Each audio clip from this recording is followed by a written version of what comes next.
ٹیلی phone پر نکاح ہوتا ہے یا نہیں ہوتا؟ ٹیلی فون کس طریقے کی؟ نکاح کی مجلس کیسی ہو؟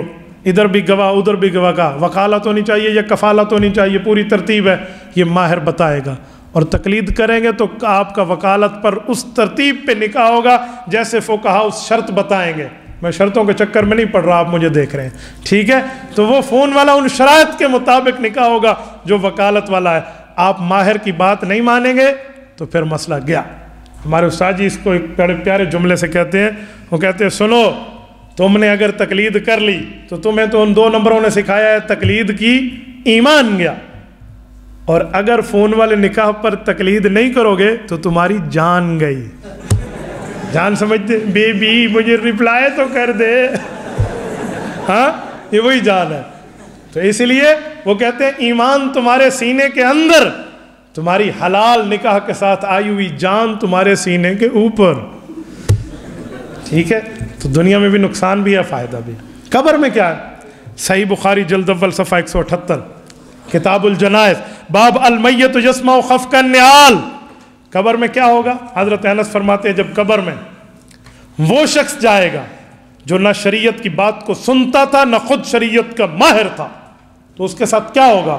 کہتے ہیں وہاں فرشتے ماریں گے، ایسا ماریں گے کہ ثم یضرب بمطرقۃ من حدید ضربۃ بین اذنی فیصیح صیحۃ یسمع من یلیہ الا الثقلین۔ کن پٹی پر فرشتے ماریں گے، اور جب شریعت میں فرشتے اس کو مار کوٹ لیں گے، ہر دفعہ مارتے ہوئے شریعت فرشتے کہیں گے لا تلیت ولا دریت، لا تلیت ولا دریت۔ صحیح بخاری، لا تلیت پڑھا تو نے نہیں، ولا دریت سمجھا تو نے نہیں۔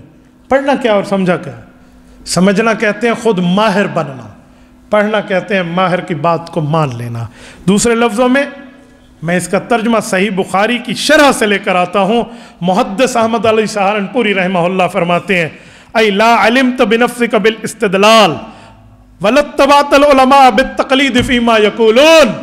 کہ بندے نہ تو نے پڑھا یعنی تو مقلد بھی نہ رہا، نہ تو نے سمجھا تو مجتہد بھی نہیں رہا، اب تیری قسمت میں قبر میں ڈنڈے۔ تو یہ حالت ہوگی، تو یہ قبر میں۔ آخرت میں کیا ہوگی؟ کہ جب آخرت میں اٹھیں گے تو سورۃ ملک آیت نمبر 10 میں ہے، جہنمی جہنم میں کہیں گا لو کننا نسمع او نعقل ما کننا فی اصحاب السعیر۔ ہم جہنمی نہ ہوتے جو 2 کام کر لیتے، نسمع او نعقل۔ سورۃ ملک پارہ نمبر 29 پہلا صفحہ پہلا رکوع، 2 کام کرتے تو جہنمی نہ ہوتے۔ وہ 2 کام کون سے؟ نسمع او نعقل، سن لیتے یا سمجھ لیتے۔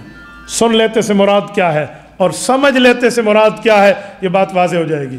حضرت مولانا شاہ عبدالعزیز محدث دہلوی رحمہ اللہ تفسیر عزیزی میں لکھتے ہیں سمجھنے سے مراد تقلید، سمجھنے سے مراد اجتہاد ہے کہ مجتہد بن جاتے، اور سننے سے مراد تقلید ہے کہ یا ہم مقلد ہوتے یا مجتہد ہوتے تو جہنمی نہ ہوتے۔